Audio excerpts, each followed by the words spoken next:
Alright, this is my third take of this video.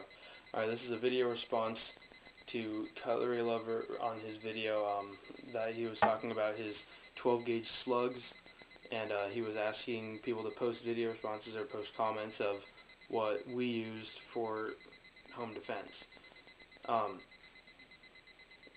Now personally myself,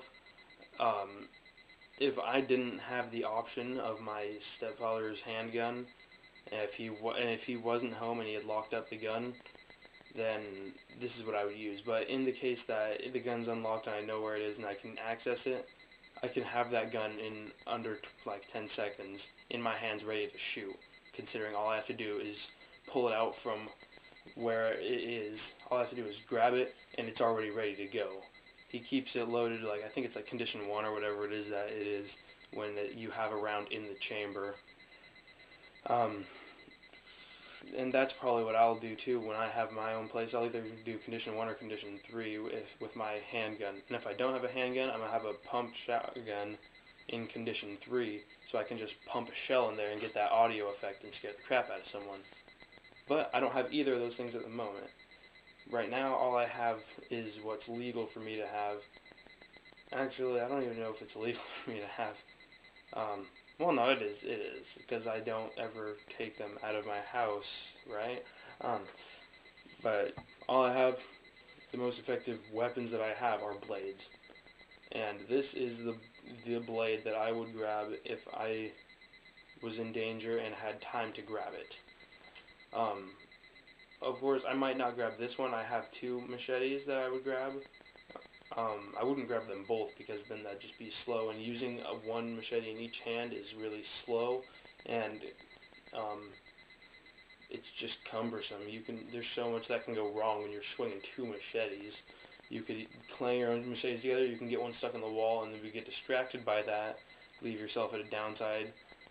There's a lot of things that can go wrong. I prefer to just use one machete with 2 hands because then it's a lot faster, you can get a lot more power, and it's just, in my opinion, it's a lot better. If it does get stuck in, like if you go for a back draw and it gets stuck in a wall, it's easier to pull it back out and continue your swing.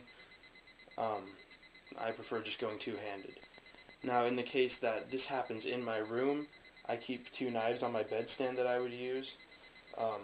Actually, I usually have 3 or sometimes 4. On my bedstand, I'll have these 2 knives almost all the time. This one actually, I was saying that if there was someone in my house, I'd grab this knife and then my machete, and I would find them first and throw this knife at them, and then have my machete ready in my offhand. So I would throw this knife, transfer the machete, and then run either at them or whatever. I don't know. I probably wouldn't actually do any of this because I'd be so scared. I'd either comply to whatever they're saying, or in the case that they're sneaking around downstairs, just call the cops and wait, and be sitting there in my room with my machete just scared out of my freaking mind, probably crying, because that'd be the scariest thing ever in the middle of the night. But, you know, we're all talking about what would we do if we could think it out and whatever. So yeah, I would throw this knife and then grab my machete and then switch my machete and continue onward. If I was just in my room, I would grab either one of my bayonets or one of these knives, whichever one ended in my hand was in my hand first. I would just instantly pull it out of the sheath and then be ready to go, ready to just get whatever needed to be done. Now, preferably, I'd either want to grab this knife or my Mauser bayonet, because both of these I can just grab the sheath. I could just grab the sheath and the knife handle and pull, and they come out. The Mauser bayonet has no retention at all, so it just slides right out. This thing just has, I modified the retention on it so I can pull it out with just a good amount of force. The sheath for this knife, it's got nylon straps, but if I really needed it, I could pull it out. So this one, I would grab this one too. The Springfield bayonet is slightly more of a problem because it's got a somewhat stiff button on the handle that you have to grab. That's all, because it's stiff because it's also the locking mechanism when you put it on the rifle. So it's a good thing that it's stiff, but as a knife just to pull from the sheath, it's a little slow because you got to make sure you push that button enough to get it out. Otherwise, it just kind of like locks itself in there a little bit. So yeah, I'd either grab my Mauser bayonet, my Glock knife, or my Smith & Wesson knife, my Extreme Ops Tactical Tanto blade. And that's like if they're in my room and I just need my knife instantly to start attacking or defending, I guess, to defend myself against them. But also, just another thing I want to talk about is some people are like, oh, well, I can't even buy knives, I can't buy guns or knives or anything, but I still want to be defended. I kind of have an answer. There's a lot of things that people have in their houses that they don't realize, if used right, are lethal weapons. And you don't even have to modify any of them, for the most part.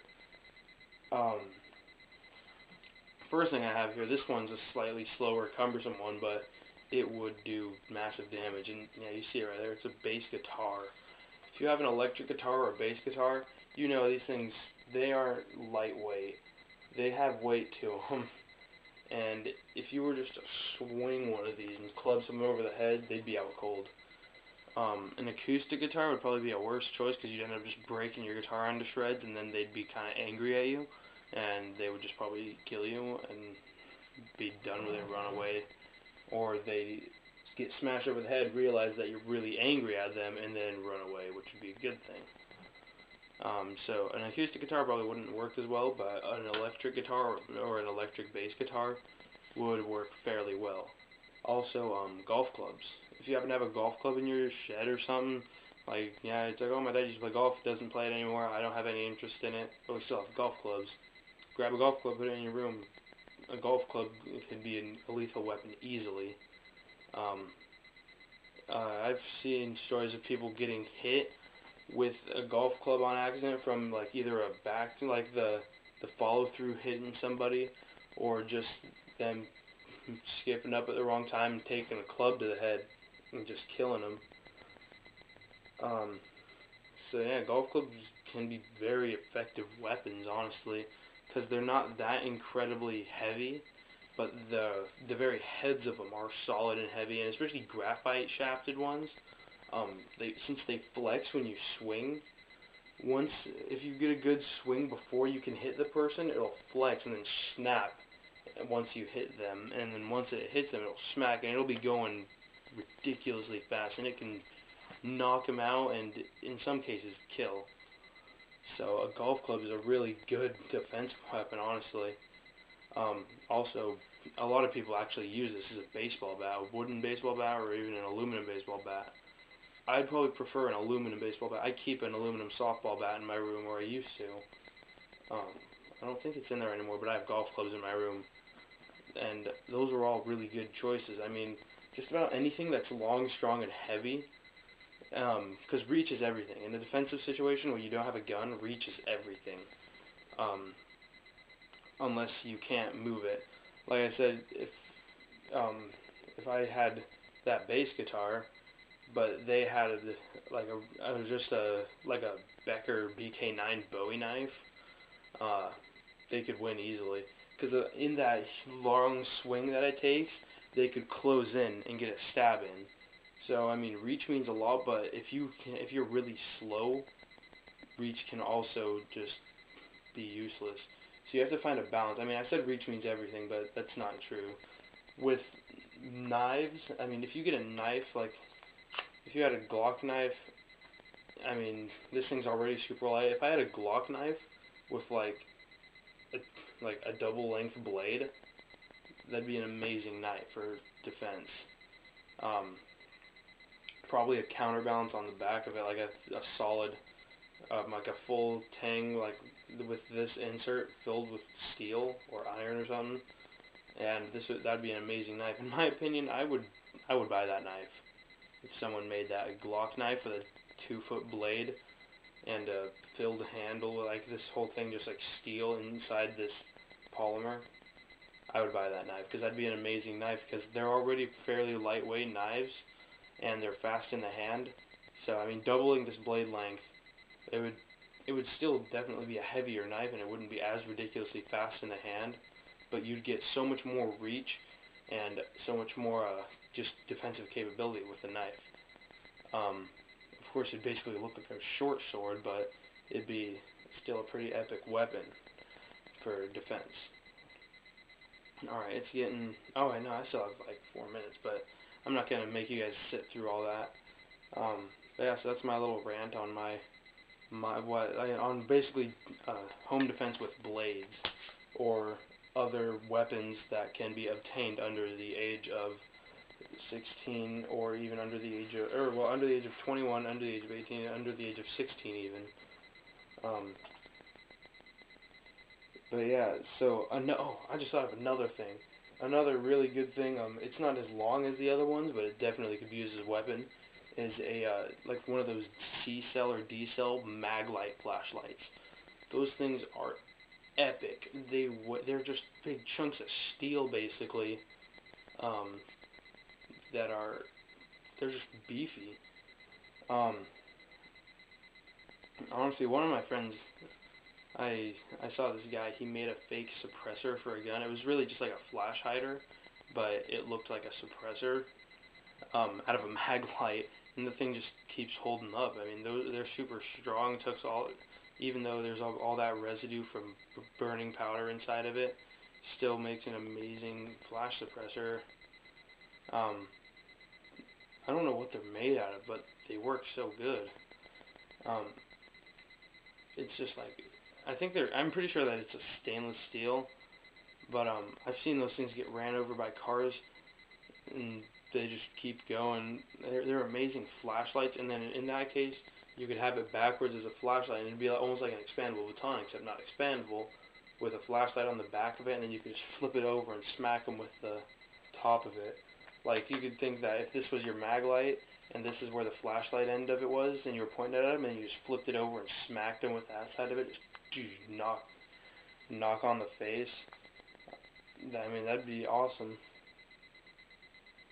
But yeah, well, I'm not going to make you sit through any more of this. But yeah, it's a really good thing. And also, I just thank you guys for watching my videos, and anyone who watches Jeff's videos, I think is pretty cool for sitting through the crap he makes us listen to. I'm just kidding, Jeff. You have an awesome channel, and I love it. I think I'm actually honestly addicted to that channel. Every time I see a new cutlerylover video, I'm all like, should I even watch it? Yeah, I should watch it. I was just watching the peanut one, the strange thoughts about peanuts today. It was weird. It was really weird. Yeah, you're a really weird guy, Jeff, but you're one of my favorite YouTubers out there. Just because I've never seen anything else on YouTube that's like your channel. Because you have like the funniness of a comedy channel, really, but you also have all the information of just a straight up tactical channel. And it's really awesome. I love what you do, man. But yeah. So this is just my video. Yeah, this is my video. So yeah, thanks for anyone who watches. To all like the 12 subscribers I have, or like 4 or whatever it is actually. Like, I think I have 6 subscribers. And you guys, thanks. Thanks for my subscribers and everyone who ever watches my videos. And even the haters. You guys give me something to do. You guys give me something to argue with.